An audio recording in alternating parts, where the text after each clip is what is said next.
አዝናለሁ። ምን እንደምል አላውቅም።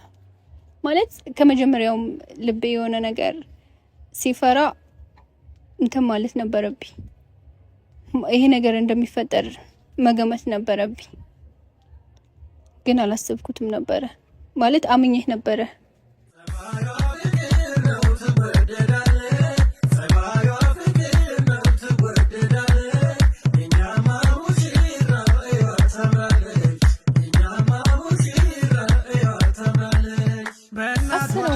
ውድና የተከበራችሁ ቤተሰቦቼ እንደምን አላችሁ? በአገር ውስጥም በአገር ውጭም ያላችሁ እህት ወንድሞቼ ደህና ናችሁ ወይ? እኔ ደህና ነኝ አልሐምዱሊላህ።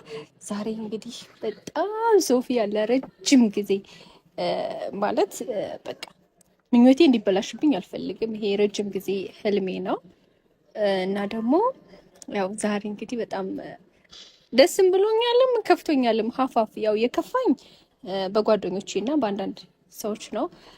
ደስ ያለኝ ደግሞ ዛሬ በጣም ለረጅም ጊዜ ስመኘው የነበረውን እንግዲህ ሁላችሁም ታውቃላችሁ። መደጋገም እዚህ ጋር አስፈላጊ አይደለም ብዬ ነው የማስበው። ከአሁን በፊት ያው እናንተም ልክ እንደ እናት አባቶች ስለሆናችሁ ከእናንተ ተደብቄ ምንም የማደርገው ነገር የለም።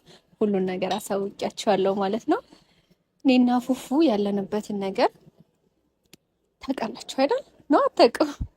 እና ዛሬ በጣም ረጅም ጊዜ ስመኘው የነበረውን ነገር በቃ ደርሷል፣ ሬዲ ደርሷል። እና ወደ ቤተሰብ ከመሄዳችን በፊት አንዳንድ ነገሮችን ማድረግ አለብን ብለን ከውድ ባለቤቴ ጋር ተነጋገርን ማለት ነው። ያው ከተነጋገርን 1-3-4 ቀን ምናምን ይሆነዋል። እና ዛሬ ደግሞ እኔ ድንገት ያው የሆነ ቦታ ነው የሚገኝበት ቦታ የት ነው ብላችሁ ታስባላችሁ? እና ዛሬ ያው እንግዲህ የኔ ቆንጅዬ ባል የኔ ውድ ባለቤት ዛሬ ይሄን ቀን ትረሳዋለህ ብዬ አላስብም። ጽፌለታለሁ፣ ያለውበትንም ቦታ ነግሬዋለሁ እና እየመጣው ነው ምናምን ብሎኛል። እሱ ከመምጣቱ በፊት ግን ለምን ለቤተሰቦችስ የኔን ደስታ ያው የምጠብቁ ልጆች አላችሁ እና ለቤተሰቦች ለምን መግቢያ አልሰራላቸውም ያለውን ነገር ለምን አላሳያችሁም ብዬ ያው ለእናንተ ጋር መጣው ማለት ነው። እና ለእናንተ መግቢያ እየሰራው ነው የኔ ውዶች። እና ግን ሴት ጓደኞቼ በጣም የምወዳቸው ልጆች ነበሩ። በዚህ ሰዓት አብረውኝ ቢኖሩ በጣም ደስ ይለኝ ነበረ። ግን በሚያሳዝን ሁኔታ አብረውኝ አይደለም። ያው ጠልተውኝ ወይም ተጣልተን ምናምን አይደለም። ትንሽ ቆየት ብለናል። 1-2 ወር 1-3 ወር ይሆነናል መገናኘት ራሱ ከእንትን ካልን። እነሱም በራሳቸው ስራ ቢዚ ናቸው፣ እኔም ደግሞ በራሴ ስራ ላይ ቢዚ ነኝ። በነገሩ ብዙ ጓደኛ የለኝም። በጣም ጀስት ፍሬንድ ጓደኞቼ 2 ናቸው። ግን ያው እነሱም በአሁን ላይ ቢኖሩ በዚህ ሰዓት ቢኖሩ ደስ ይለኛል። አልመጡም። ለምን አልመጡም አልልም። ምክንያቱም ከአዲስ አበባ ውጭ ያሉት ኢንሻላህ ወደፊት ያው የዋናው ነገር ላይ እንገናኛለን ብዬ አስባለሁ። ግን አሁን ላይ እየፈራ ያለሁት ነገር ምን እንደሆነ ታውቃላችሁ? ወደ ከፋይ ነገር ስመጣላችሁ ማለት ነው። ፉፉ ለእናንተ መግቢያ እየሰራሁላችሁ ካለ ራሱ በጣም ቆይና ቀረብኝ። ሲቀርብኝ ደግሞ ውስጤ መጥፎ ነገር እየተሰማኝ መጣ።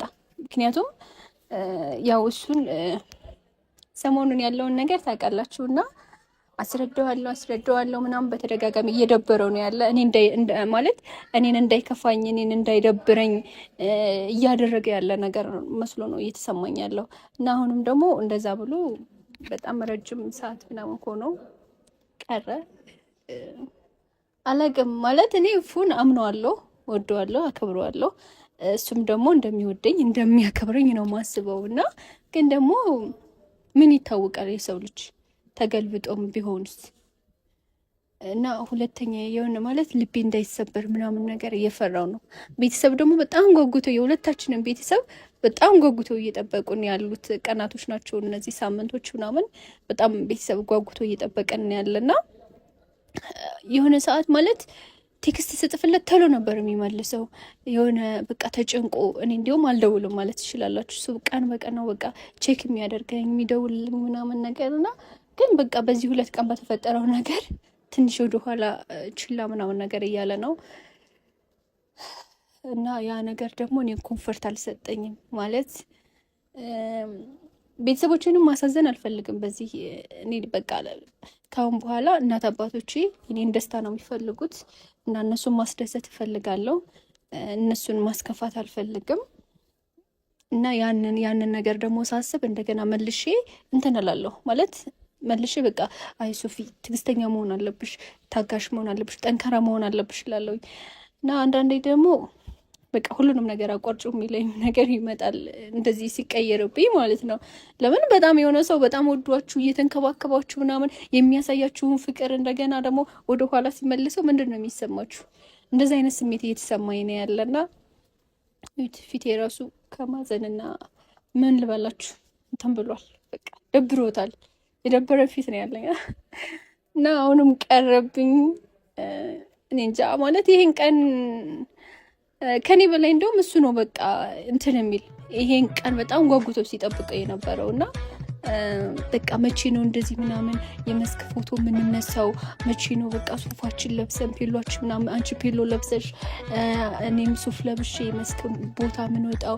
ቤተሰቦቻችን ጋር መቼ ነው ተመርቀን ምናምን የምንወጣው ምናምን ነው የሚለኝ እንደዚህ ወክ ምናምን ልናደርግ ስንወጣና ያን ነገር ደግሞ አሁን ላይ ቀንሶብኛል። እንዲያውም ዛሬ ላይ ማለት ዛሬ እንደሆነ የተቀጣጠረን ምናምን ያውቃል ከኔ በፊት ማለት ቀድሞ በቃ ጓደኞቼንም የሱም ካሉ ምናምን ሰብስቦ እዚህ ቦታ ላይ መገኘት ያለበት እሱ ነው። ግን ደግሞ አልፈርድብም። ያው እረዳሃለሁ። የሚረዳ ምስት ነው የሰጠክ ፍጣሪ ነው መስኪን ማለት ነው። እረዳሃለሁ። ቢደብረኝም እረዳሃለሁ። አላሳጣክም። ለምን እንደዚህ አላደረክልኝም፣ ለምን እንደዚህ አልሆነም አልልም። ያው ምናልባት የሰው ልጅ ሲደብረው አላደለ ሊተኛ ይችላል። ስልክ ማውራት ሊያስጠላው ይችላል። እኔ ሲደብረኝ ስልክ አላነሳም። በቃ ለብቻዬ ወጥቼ ወክ ማድረግ ምናምን ከሰው ጋር መቀላቀልም አልወድም።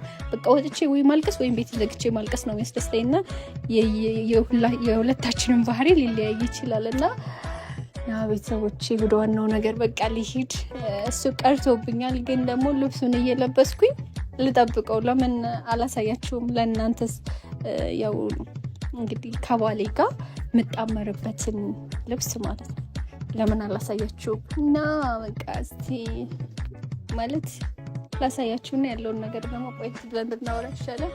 እኔ የመረጥኩት ማለት ነው ይሄ ነው። እሱ ኑሮ እሱ መርጦልኝ በእሱ ምርጫ ብለብስ ነበረ ደስ የሚለኝ የነበረው። ግን በቃ በራሴ ምርጫ ይሄ አሪፍ ነው ብዬ አስባለሁ። በጣም ያምራለኝ።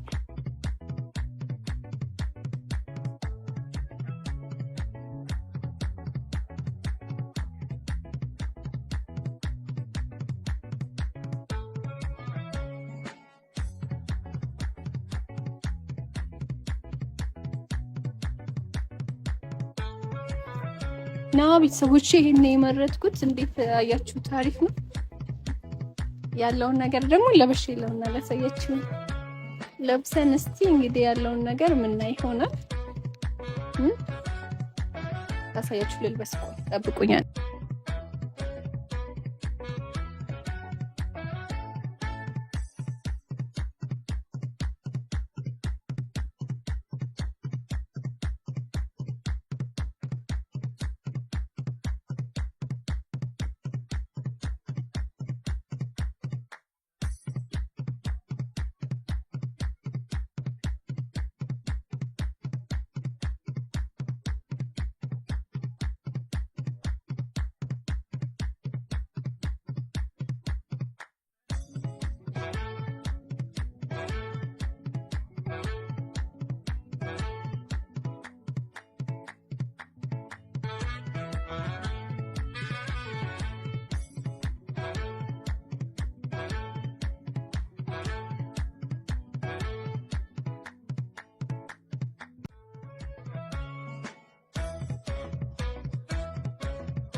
ከዚህ በላይ በቃ መሰለኝ ቤተሰቦቼ ምንም በቃ እንደዚህ ማለት እንደዚህ ፏድ እንደዚህ ያደርጋል ብዬ አላሰብኩም ነበረ፣ ግን ቀርቷል። ምንም ላደርገው አልችልም። ያው ከኔ ጋር መኮል እንዲሆን ብዬ ይሄን ሱፍ መርጬለት ነበረ። ያምራላ። ስባችሁታል? እሱ ቢለብሰው እንዴት እንደሚያምር ከቆሙ ጋር በጣም ቆንጆ ነበር የሚሆነው። የኔ ቆንጆ ይባል ስላናደድከኝ ግን ምንም ማድረግ አልችልም። ያው ይሄ አንተ ነበር ድጋሜ እንደዚህ ልቤ ይሰበራል ብዬ አላሰብኩም ነበር። እንዲያውም ከኔ በላይ አንተ አስበክ ከኔ በላይ አንተ እንትን ብለህ ከዚህ ቦታ ላይ ቀድመኝ ትገኛለህ ብዬ ነበር ያሰብኩት። ግን በቃ እንደዚህ ልቤን ትሰብረዋለህ ብዬ አላሰብኩም። ግን አደረኩ ማለት ሁለተኛ ነው ሁልሜ የጨለመው። እኔ ካሁን በኋላ አለቅም እንደዛ አይነት ውስጥ መቼም ቢሆን አልሞክረውም። በቃ ይሄ ነገር ተበላሸ።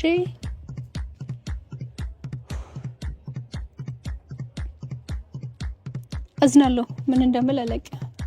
ማለት ከመጀመሪያውም ልቤ የሆነ ነገር ሲፈራ እንትን ማለት ነበረብኝ።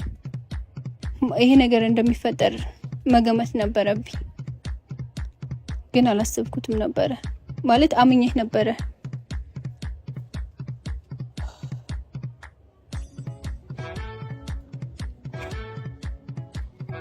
ይሄም በቃ ህልም ሊሆን ነው ማለት ነው።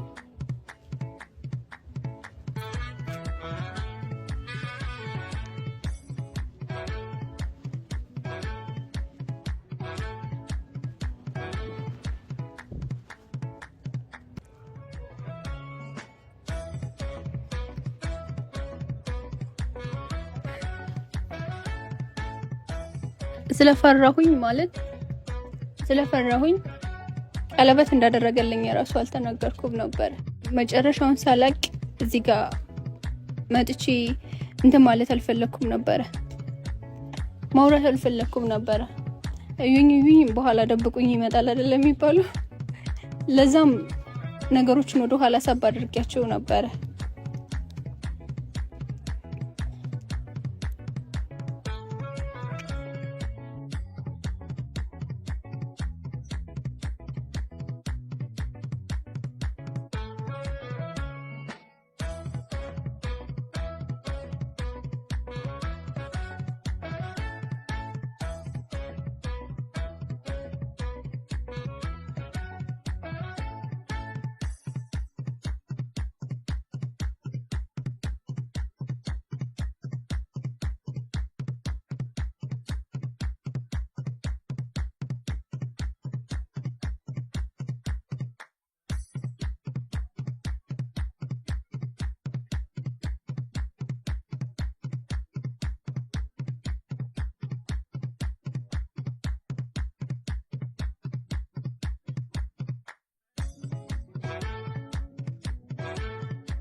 ሶፊ በጣም ይቅርታ አድርጊ።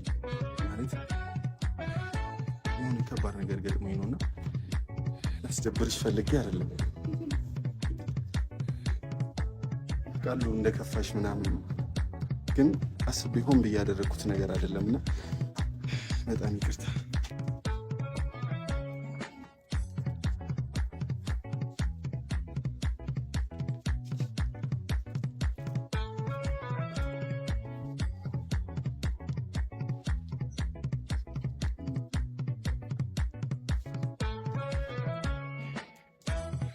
ለምንድን ነው የወለድሽው? ደብሮ እኮ ቀለበት ማውለቁ ምን አመጣ? አይ ስትቀር በቃ ከፋኝና ሁለተኛ መሰበር ስለማልፈልግ ይሄ ነገር እዚህ ላይ ሀፕን ቢያደርግ ይሻላል ብዬ ጣልኩት። እሺ በጣም ይቅርታ ሶፊ። ማለት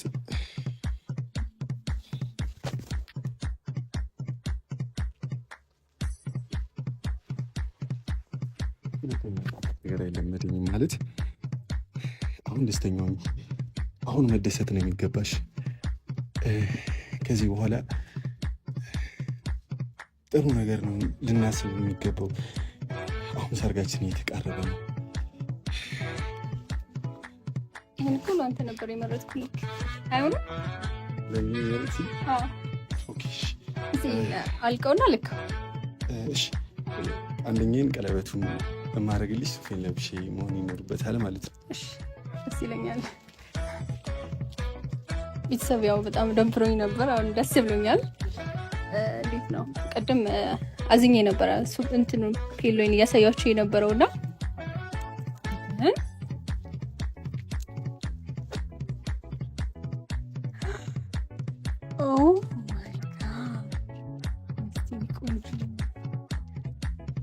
በጣም ነው ያማረብህ። እንደዚህ አይነት አላማረበትም? እንደዚህ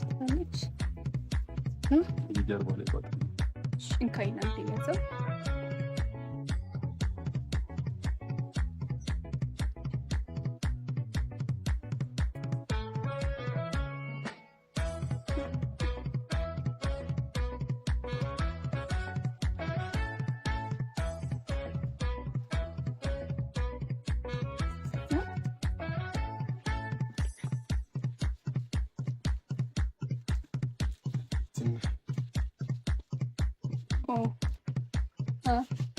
እንዴት ነህ? እንዴት ነህ?